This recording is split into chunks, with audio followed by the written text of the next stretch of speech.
Hi. So I picked up Joan Didion's Plate as It Lays not that long ago, and I've been dying to read it. Hello, thank you very much. I've been dying to read it ever since, and I finally did.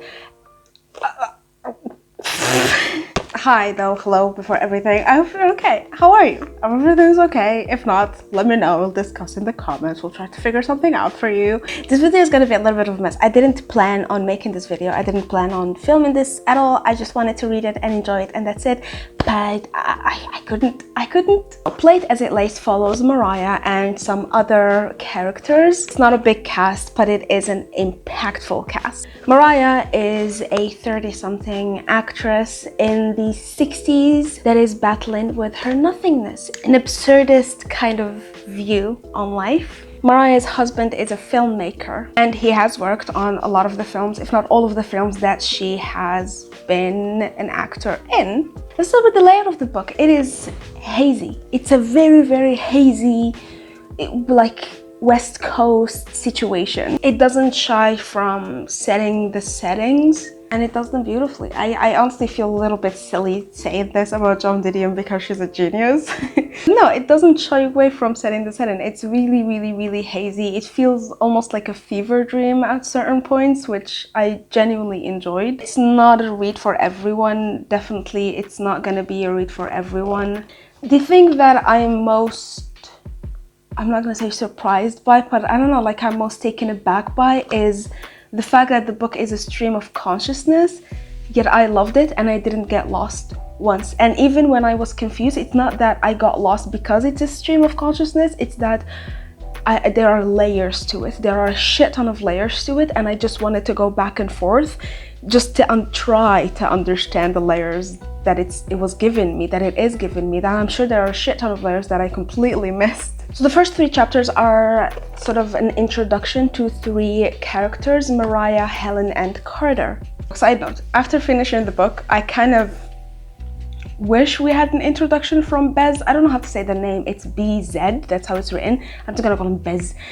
I wish we had an introduction from Bez because it's such, but that's what, oh god, that's one of the reasons that's making me want to reread the book. I honestly wanted to reread it the exact moment I finished. This was one of the factors that made me want to reread it, because we didn't get an introduction from Bez, and Bez ended up being one of the most influential parts of the entire novel. I'm getting ahead of myself because I'm extremely excited, so let's go back. In part 2, we kind of have a little show and tell of Carter's work and Mariah's work, and that was one of the first parts that kind of took me back, and I annotated it and I thought about it and I took some notes about it because it was an invasion of privacy, and it felt like I'm invading her privacy. Like, it's written in a way where it kind of sucks the reader in to the point where I genuinely just felt like I'm invaded. I shouldn't see this. The girl on the screen would say, "I look at you and I know that what happened just didn't mean anything." The girl on the screen would say, "And there's a lot more to live in than just kicks. I see that now. Kicks are nowhere." Carter's original cut ended with a shot of the motorcycle gang, as if they represented some reality not fully apprehended by the girl Mariah played. Carter's films, I think, in theory, are about Mariah, but they're not there to celebrate her. They kind of strip her completely of her control, of her power, of her everything. She literally has no control over anything in those films and over anything in her life. The only things that she has control of are self-destructive, or ways that present as self-destructive, which is a route that she keeps taking over and over and over again, and she doesn't even understand why she's taking that route. I feel like the only time that he appreciated her, that Carter appreciates Mariah, is through his lens, is when he is showing her to other people. And there are scenes that we're never really told what these movies are. When we have hints at them, they are horrible. I mean, horrible, like borderline pornographic films. Carter also insists on showing the films to other people and has like nights showing people, like movie nights, that is just him showing his work and showing off his wife to other people. And he has almost this sort of twisted kink of humiliating her via showing her to people to showcase control over her, yet it's all done in a subconscious manner. Like, it's never like he's not a genuinely bad person, but he's doing these things that make him inherently bad.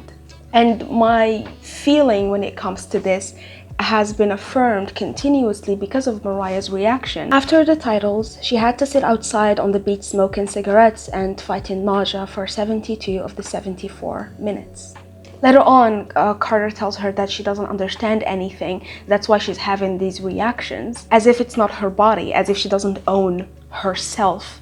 You know what I mean? She doesn't even have a right to be nauseous from showcasing her body, from other people showcasing her body. Like, subconsciously, I feel like she understands that she's being controlled, manipulated, and kind of used for fetish purposes, humiliation purposes, but she's not allowed the space to actually process that.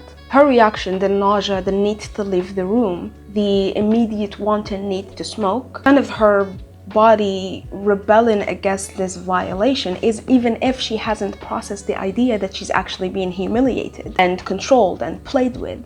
Every time that he showcases her, every time that he's proud of anything that has anything to do with her, it's through the screen, it's through a flattened 2D image of her. She's fully literally watching herself being flattened into just the woman on the screen, or the girl on the screen, actually, because that's what they call her, that's how they treat her, the thing that doesn't know anything when she shows any sort of reaction. And she keeps asking, why does he play it all the time? Why does he keep playing it? Why do you allow him to keep a copy? She doesn't want this, genuinely. Like, she doesn't want this continuation of like this cycle to be continued. They keep playing her freaking films. Why does he run it so often? She had said to Carter later. Why do you let him keep a print out there? He keeps a print in the house. He owns it, Mariah. He owns all of the prints. That's not what I mean. I said, why does he run it so often? He wants Helen to see it. To which he responds with, you don't understand anything, which asserting his own framing of it, his own interpretation of it and of her, as if his interpretation and his view is the truth and only truth and the untouchable, unnegotiable fact. However, her reaction to it, her nausea, her need to get out, is her understanding that this is wrong. She doesn't want to be shown like this. The chapters are really, really short. I mean, 1 page, half a page, 2 pages, at most 3, but they're incessantly heavy. There are a bunch of climactic parts. I would say 2 climaxes in the story, the end and almost kind of the middle, and the leading up to them, like the writing to go there, to get there. Chef's kiss. The way the story is hazy yet at the same time understandable, to get us there, to get us to that climax of the story. It's not writing for the sake of writing. This character is fully crumbling and trying to hold on to anything that's tangible to her. There are also all of these like quiet, serene, almost nonsensical moments in the book. One of them is in chapter 18, where Mariah just sits in the car and watches this lady like walking through, and there is a way that the sunlight was described that kind of, yeah, the page is an absolute mess, but there is a part here where the sunlight was described in a way that it made me understand that this is literary genius. She walked back to the car and sat for a long while, idling the engine and watching a woman in a muumuu walk out of the Carolina Pines motel and cross the street to a supermarket. The woman walked in small mincing steps and kept raising her hand to shield her eyes from the vacant sunlight. Even going back to that, her sitting in the car idling with the engine, like she's between actual movement and completely standing still. And well, she's like, there are these small moments that I don't know how to describe, like they represent the entire novel, and with such a small tiny thing like this scene, she's sitting in the car idling with the engine, like deciding whether to turn the car on or keep it off. To me, like after reading what came before, all of chapters 1 through 17, it represents the whole of 17 chapters in that small tiny teeny phrase and tiny teeny scene. And I loved that she said vacant sunlight. It's not warm or it's not bright, it's not this, it's not, it's vacant, it's just empty. Even though it's bright, to the point where she has to shield her eyes from it, but it's vacant. It's given no warmth. It's given us nothing. The whole world, everything that she sees is completely drained of meaning. As if in trance, Mariah watched the woman, for it seemed to her then that she was watching the dead still center of the world, the quintessential intersection of nothing. She did not know why she had told Les Goodwin to call her. I don't know if you can see, but right here at the bottom, those are my teeth marks, because this little part of the book drained my brain in a really, really good way. I tried my best to understand the different perspectives, because I know for a fact that there are a shit ton of layers to this. This was one of the parts where her kind of nothingness started to become peaceful for her. I guess her absurdist part of her, you know, the nothing matters part, started becoming a peacefulness more than a terrifying thing. Although we do go back to it being more terrifying and to it just being tiring in a little bit. She's doing these things, she's acting in these ways, and this is the least impactful of them. Just telling Les Goodwin to call her, that's the least impactful of them. She literally went on a bender, she went to a whole different state, she ended up fucking this random ass dude who called her a cunt for some reason. She's a mess, but an understandable mess. And by the way, if you are interested in reading the book, maybe a little bit triggering, I don't know, I didn't find it triggering, but it depends, to each their own. Just so you know, it does deal with abortion and losing a kid and being mentally ill and suicide and sexual abuse and sexual assault and stuff like that, you know. So it's but not in detail. Just be warned. So in chapter 25, something graphic happens, and the way that it starts, I was blown away throughout the entire chapter, I'm not gonna lie. The floor of the bedroom where it happened was covered with newspapers. She remembered reading somewhere that newspapers were antiseptic. It had to do with the chemicals in the ink. To deliver a baby in a farmhouse, you cover the floor with newspapers. There was something else to be done with newspapers, something unexpected, some emergency trick. And then she goes on a tangent explaining things that she keeps remembering from here and there, that she picked up from everywhere, that, you know, that you're just like filibustering, you know, just word vomiting to kind of dissociate herself from what's actually happening. There was also this horrible little phrase, "Tell me now because I won't be able to touch the air conditioner once I start." She said that it was not too cold. No, it is too cold. You don't weigh enough. It's too cold. I love this part. There's this horror that I felt within this chapter because she was in such a weak position, and the only tiny teeny bit of control that she may have had was stripped from her, disguised as care and tenderness. There hasn't been any huge impactful scenes in the novel, but every little thing that happened kind of strip her away from her humanity and strip her away from life, throwing her into that absurdist view. I think even though the entire chapter, like chapter 25, was very much traumatic and horrendous to her, I feel like personally the emotional things in it were way beyond anything physical that happened in chapter 25.